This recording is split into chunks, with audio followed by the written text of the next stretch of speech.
முக்கிய செய்தி ஈசிஆரில் பெண்கள் கொடூரமாக வழிமறித்து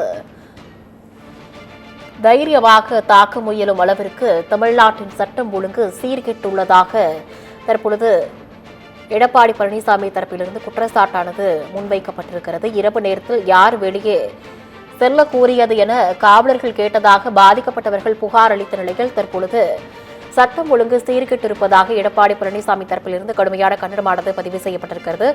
முட்டுக்காடு ஈசிஆர் சாலையில் இரவு நேரத்தில் 4 சக்கர வாகனத்தில் பெண்கள் சென்ற நிலையில் அந்த பெண்களை வழிமறித்து இளைஞர்கள் சிலர் துன்புறுத்தியதாக தெரிவிக்கப்பட்டிருக்கிறது. இதற்கு கண்டனம் தெரிவித்துள்ள எடப்பாடி பழனிசாமி, இரவு நேரத்தில் யார் உங்களை வெளியே செல்ல கூறியது என்று காவலர்கள் கேட்டதாக பாதிக்கப்பட்டவர்கள் தரப்பிலிருந்து புகார் அளிக்கப்பட்டதுக்கு கடுமையான கண்டனத்தை பதிவு செய்திருக்கிறார்.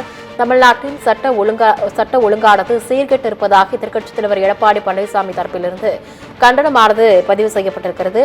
ஈசிஆரில் பெண்கள் கொடூரமாக வழிமறித்து தைரியமாக தாக்க முயன்ற வழக்கில் தங்களை யார் இரவு நேரத்தில் வெளியே செல்ல கூறியதென காவலர்கள் கேட்டதாக பாதிக்கப்பட்ட பெண்கள் தரப்பிலிருந்து புகாரானது முன்வைக்கப்பட்டிருக்கிறது. இதற்கு கண்டனம் தெரிவித்துள்ள எடப்பாடி பழனிசாமி, தமிழ்நாட்டில் சட்ட ஒழுங்கு சீர்கெட்டு இருப்பதாக கண்டனத்தை பதிவு செய்திருக்கிறார். இரவு நேரத்தில் யார் வெளியே செல்ல கூறியது என்று காவலர்கள் எழுப்பிய கேள்விக்கு தற்பொழுது பாதிக்கப்பட்டவர்கள் தரப்பிலிருந்து புகாரானது அளிக்கப்பட்டிருக்கிறது. இதற்கு கண்டனம் தெரிவித்துள்ள எடப்பாடி பழனிசாமி, தமிழ்நாட்டில் சட்டம் சீர்கெட்டுள்ளதாக தற்பொழுது கடுமையான பதிவு செய்திருக்கிறார். யார் என்ற சார் என்ற நீதிக்கான கேள்வி எரிச்சல் அடைந்த ஸ்டாலின் தற்பொழுது இந்த கண்டனத்தை அவர் பதிவு செய்திருக்கிறார்.